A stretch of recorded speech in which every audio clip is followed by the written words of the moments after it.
Hello, everyone, and welcome to this morning's discussion. It's Max and Kevin on today's hour of The Economist. The first thing that we will be discussing is the externality on hybrid cars. But what exactly is an externality? In economics, an externality is a consequence that is experienced by an unrelated third party. This consequence can either be positive or negative. Smoking cigarettes is a negative externality, while something like vaccines is a positive one. Well, hybrid cars are definitely an externality. However, since they benefit everyone, they are definitely a positive externality. With the midterm elections coming up, I think that society as a whole should push for the integration of more hybrid cars into society and transportation. Let's first look into the reason for the externality. Due to the recent growing concern over human-induced climate change and the clamor for greener technology, Toyota released its first hybrid vehicle in the year 1997. Many have debated the economic impact of these vehicles, which use a dual-mode drivetrain to combine the lower emission energy efficiency of an electric motor with the high-speed performance of a gas engine. From this, some people wonder if buying the more expensive hybrid models instead of the internal combustion cars is worth it. Many people ask themselves if the fuel savings offset the difference in sticker price. Other critics have pointed out that hybrids also depend on the cost of the technology that goes into them. On the other hand, though, as the market continues to grow, the price for hybrids will go down. Let's look at the numbers now.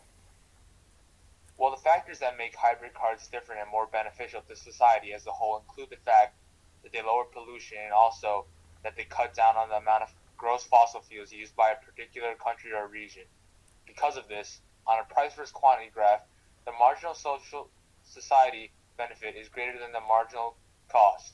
However, since it is a positive externality, the quantity that society wants exceeds the amount that producers actually make, which leads to underproduction. As a matter of fact, while the average individual will spend about $1,600 annually on gas for an internal combustion engine, the average individual that has a hybrid car will spend only about $400 annually on gasoline. That annual expenditure directly relates to the amount of gasoline that is bought by a certain nation. The less gasoline bought, the less fossil fuel is released into the atmosphere. Another positive effect of hybrid cars is the emissions difference. While the conventional car will put out about 87 pounds of carbon dioxide on a 100-mile trip, a hybrid will only put about 60 pounds of carbon dioxide. The carbon dioxide emissions directly affect global warming and the greenhouse gas effect. Just by those two benefits, everybody in the world benefits from people driving hybrid cars. Less greenhouse gases means less pollution and a lesser probability for climate change. Well, even though driving hybrid vehicles are so beneficial, due to the sticker price and some concerns about the initial cost eventually outweighing the final cost, people are not driving hybrids. Maybe if there was some kind of incentive, then maybe people would buy them and drive them as well. My idea is that there should be a price floor on gasoline and maybe even a cap on the amount of carbon dioxide emissions that are allowed in the US. The price floor on the gasoline will cause demand for gas to go down, and since hybrid cars are a substitute, the demand for those will go up. If there is a demand on the amount of carbon dioxide emissions, then not everybody can drive a gas car. I like your idea except for the fact that I believe a carbon dioxide cap would never be passed. That would be very unpopular amongst the population. The idea seems a little far-fetched because it would be very unrealistic to regulate carbon emissions with a cap. But the gas price is not a bad idea, as it causes the demand shift and the demand for gas will go down. What's your idea? I was thinking that maybe it is possible for the government to give an annual sum of money to those that drive hybrid cars on a regular basis. Let's say that at the beginning of each year, all owners of a hybrid vehicle were given a $1,000 tax return. That sounds pretty appealing to me, and it should get people to buy hybrids. But this affects the U.S. especially due to the growing debt that is growing as we speak. That seems plausible. It will create an incentive for consumers to purchase more hybrid cars.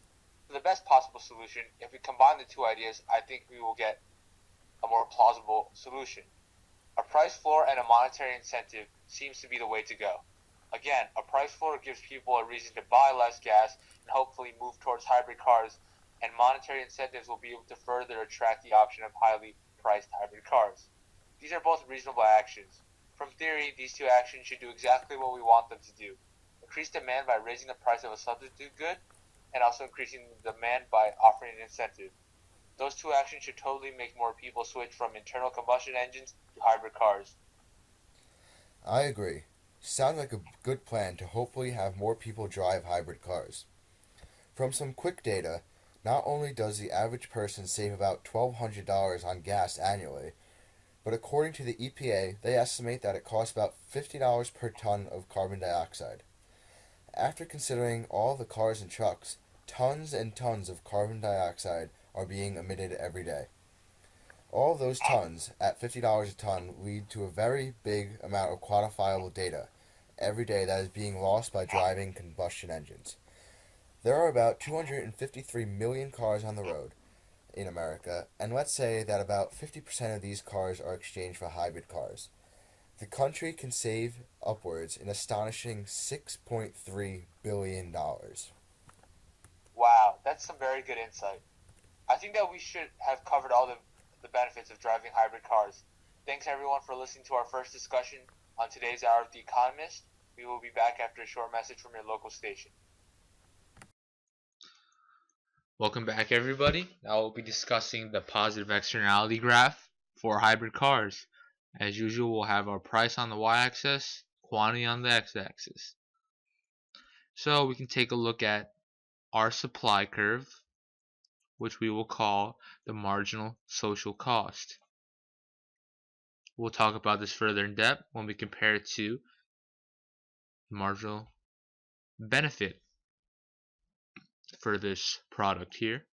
The demand, first downward sloping demand curve, we will call the marginal private benefit, because if I decide to invest in a hybrid car, it will not only benefit me because it saves me money in the long run, because I'll be able to buy less gasoline, but it will unintentionally benefit society because it saves carbon emissions from the atmosphere. In turn, it makes the air cleaner for everybody else. Hence, we have two demand curves: the private benefit that I receive and the social benefit that society receives from consumers like me buying hybrid cars. We'll label that marginal social benefit.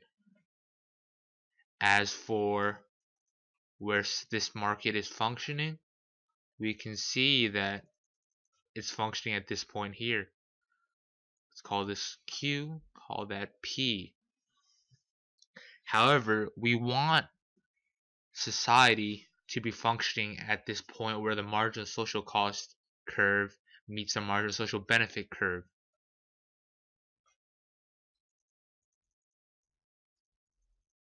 We'll call this quantity O, quantity optimal. We'll call this PO, price optimal.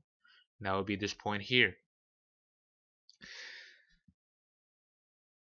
The society is functioning at this point here with this quantity and this price, but we want to be over here. So how can we eliminate this problem? We can do something that Max and I had suggested earlier, such as the government providing a subsidy to buyers for buying hybrid cars. So a tax return at the beginning of every year would in turn solve this disparity between the optimal quantity and price which we want to be, which is over here, and what we're producing at right now. So a demand curve, shift to the right, we should try to have our marginal private benefit match the marginal social benefit, and society will be at the most optimal point. Since we're not at the most optimal point, we'll have deadweight loss, which we will say is over here, and fixing the externality with the demand curve shift to the right will in turn get rid of this deadweight loss. So there's two demand curves because it's a positive externality, and there's a private benefit that I receive when I buy a hybrid car and I save money, and there's the social benefit that society receives by consumers like me purchasing these cars because the air is in turn cleaner, and we will try to move to the most optimal quantity via a demand curve shift. So, I hope you understand a little bit more about the positive externality of cars, and we hope to see you next time. Thank you and have a nice day.